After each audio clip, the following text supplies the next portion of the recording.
chimps were everywhere and they had full freedom the way people do, we would have that a noise. fucking serious problem.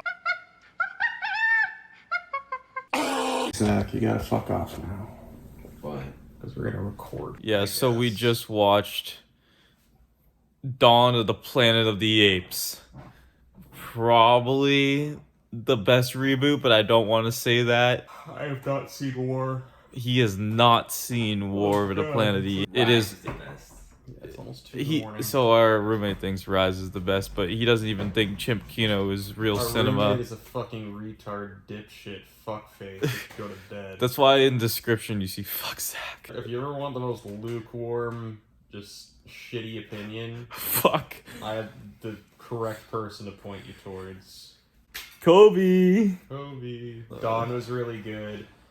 The thing is that the monkey scenes are really, really good, but then the non-monkey scenes are like, hey, can we get back to the monkeys now? Who fucking cares about any of this? But then the It's entire so hard. time, it's just you kind of think it's just like any of the Godzilla movies, where it's like, why do they have the human characters? Nobody cares. It's just for money-saving reasons. And as like a way to move the plot forward. But if you're going into Dawn of the Planet of the Apes, you already know what you're in for. We got to start off with our rating system, though. Go! What do you think Rogan would do? Do you want a review or do you want to talk about Joe Rogan? Okay, so let's switch to red. All right, let's do a review. Just saying right away, 4 banana. 4 banana because while the monkey scenes were very, very high, the non-monkey scenes were stretched out way too long and had unfortunate timing. And then also almost all of the human characters, if not all of the human characters, except for the wife / doctor / girlfriend, were just god-awful. They're pretty bad. There's a lot of funny crowd scenes where it's like you can tell that the assistant director was standing over the crowd on like a lift with a megaphone saying, okay guys, everybody celebrate, it's happy, celebrate, happy time. And then right after said, okay, everybody just settle down for a second. And I start like freaking out. The apes are coming, everybody freak out. You can tell that was what was going on behind the scenes. Because you saw the same people in the same orientation. There is a couple of really good like long takes. The cinematography in this movie, there's a tank sequence where like a tank comes in. Oh yeah. And it's doing like this rotation shot, and it's quite brilliant, honestly, because it shows like all the damage being done by the start of this war, this all-out war that Koba just started because he shot Caesar. And like the way Caesar fell was so dramatic, because like we always throughout the whole first half of the movie, Caesar's just solving his problems and disputes by standing tall. And he does this chimp pose. Yeah. Like this alpha chimp pose the whole movie. Then you remember that he's a chimp and he's like, they do a lot of shit where like if he's being intimidating, it's because he's standing on something or he's on a horseback. Because he can't really like look down on anyone because he's a chimp. Fight scenes were good, but it was really like any other high caliber CG fight scene. Like it was very similar to the fight scene from the Ed Norton Incredible Hulk. Not that that's bad, because I think that's an underrated movie. It's not nearly as bad as people say it is. But it's just CGI slam fest. I do appreciate that they really got down the chimp movements a lot. But the only problem that I had with CG is that like Andy Serkis as Caesar looked a little bit too much like Andy Serkis. And he behaved way more human-like than all the other chimps, which is not what I want. I want as chimpy as possible. I want full-on monkey panic. There's a very obvious scene. Anytime his mouth goes like... Yeah, I know exactly what you're talking about. It's so clearly Andy Serkis. Yeah. It's like, oh, that's a human face doing that. Anytime he does this face, it's clearly Andy Serkis. Andy Serkis is probably the best person they could have asked for this job. It's like, oh, we have a CG character who plays him, Andy Serkis. That's just how Hollywood has been for the last like decade now. And hopefully they'll find some new hotness or they'll get over this phase, but he's not all that. He's good, but he's not all that. Yeah, I mean, Von Troyer was in Dunstan Checks In. Vern Troyer, you fucking tard. Yeah, Vern Troyer's in Dunstan Checks In. He's like, he must have played a monkey stand-in at some point. It's the base year. It's still the base year. Pacing, when it's all monkeys, is good, and then they kind of throw it away by making Gary Oldman just kind of yell into a microphone for a little bit, and nothing really important happens in any of the human scenes. Like, you can gather what's happening in all of the monkey scenes from what's happened. You can gather everything that happened in the human scenes from the monkey scenes, which makes me believe you could cut out almost all, or at least every other human scene, and the movie would still make perfect sense. If you made an edit of this on YouTube of just the monkey scenes, or excuse me, just the chimp scenes, just the ape scenes, it would really actually still make sense. Even when they march into the city like 20 minutes in and they're like, ape, not what, war. Yeah. And you didn't even show the human reaction. It was just that, and they walk away. That whole thing would have been the same. I feel like at most, Dumas is really onto something here. If you just cut out all the human scenes and it really drags on, because he gives this like fake political heartwarming speech, the Gary Oldman character. What's his name, Orpheus or some stupid name? Gary Oldman becomes the bad guy in like the last 5 minutes of the movie, and he's barely in the movie the rest of the time. So it's like, am I supposed to care? No. No one cared about him. There's more development for the fucking most of the monkeys.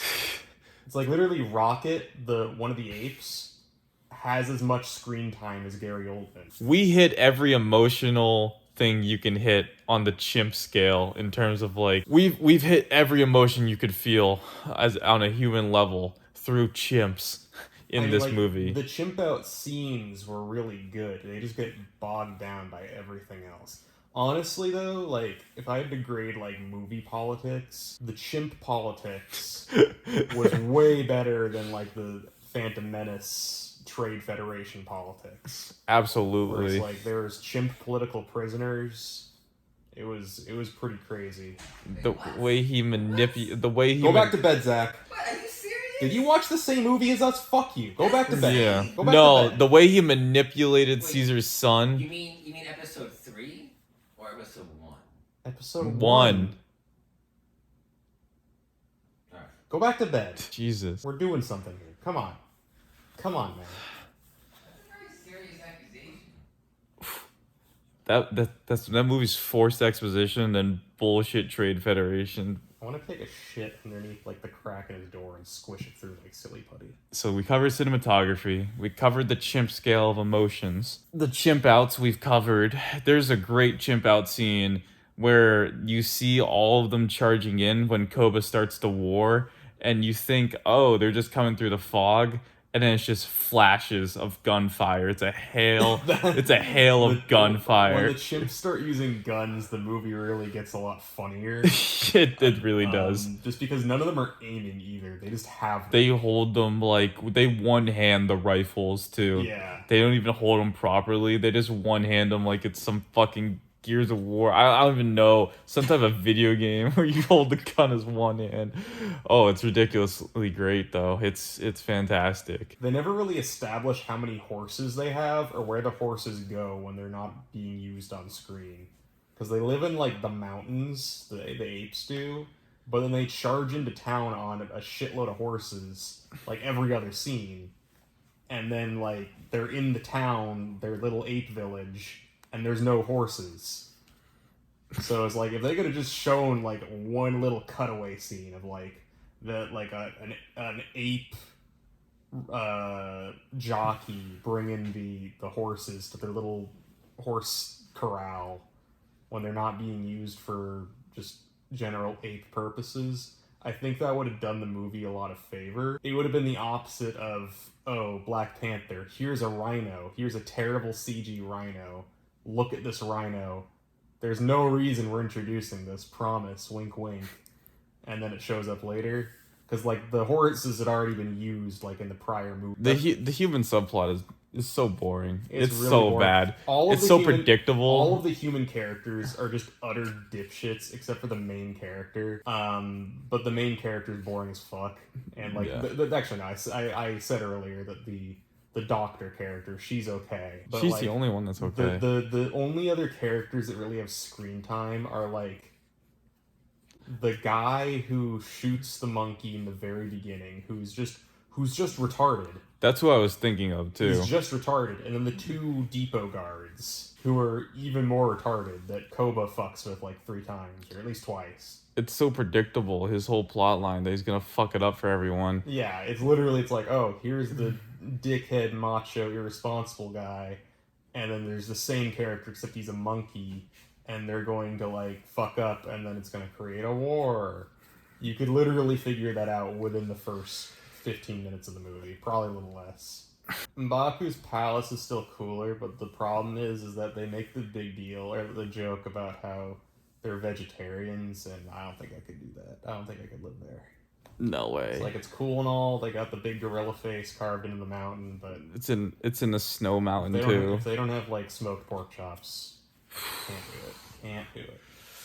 True. The pacing in this movie, like outside, see, the human scenes ruin the pacing because you think the pacing is gonna be quick based off the start. That's why I can't give it more than a 4. I'm gonna revise to a 3.5 banana. It really does come down to every time I said, "Oh, the pacing's great," they would fuck it up with a fucking human scene that's just terrible. It really suffers from the same problems that Godzilla King of the Monsters does, where it's like nobody cares about the little family subplot. We just want to see monsters fight, or we just want to see apes do chimp stuff. So we're getting ready for War of the Planet of the Apes. War is next up. I think Dumas will like it more. I would say for this one, I'm not going to go as low as 3.5. It's more Revenge of the Sith Mustafar. I mean, they're even swinging back and forth on cables like it's Mustafar. I got to give it at least a 4 bananas. The one thing I was thinking of the whole time we were watching this was like the chase scene in the beginning where like the Jeep is getting chased by all the monkeys in the trees, was Shia LaBeouf swinging with the monkeys in Crystal Skull. Yes, that's a really good reference, and damn, that's a really good reference. I was kept on thinking that. remembering that movie over and over. So stupid. And then they get attacked by fire ants. Yep. So fucking They were stupid. soldier ants, actually. Oh yeah, and they climb up that girl's face and shit. Chimp Kino is high tier, highbrow cinema. I will start right there and end right there. So, final Should we end scores. it right there? Final scores for a banana review. I'm gonna say 3.75 bananas out of 5. Okay. I will give it a final of 4.1 bananas out of 5 because it is better than Rise of the Planet of the Apes in my opinion. Yeah, I mean, just, again, Rise is just too much sci-fi shit at the beginning where it's just like every generic, what if there was a drug that unlocked 100% of your brain capacity? It's like that, except it's monkeys.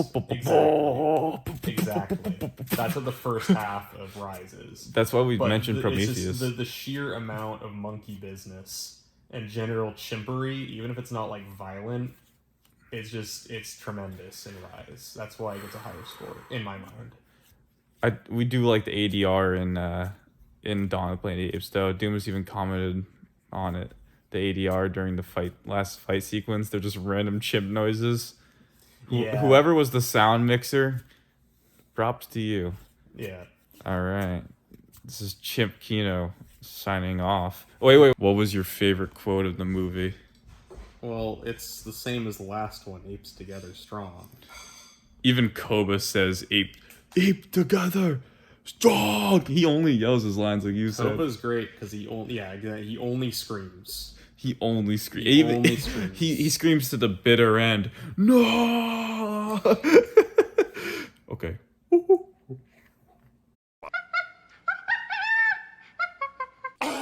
All right, look at this chimp eating out of a fucking serving bowl for the whole family.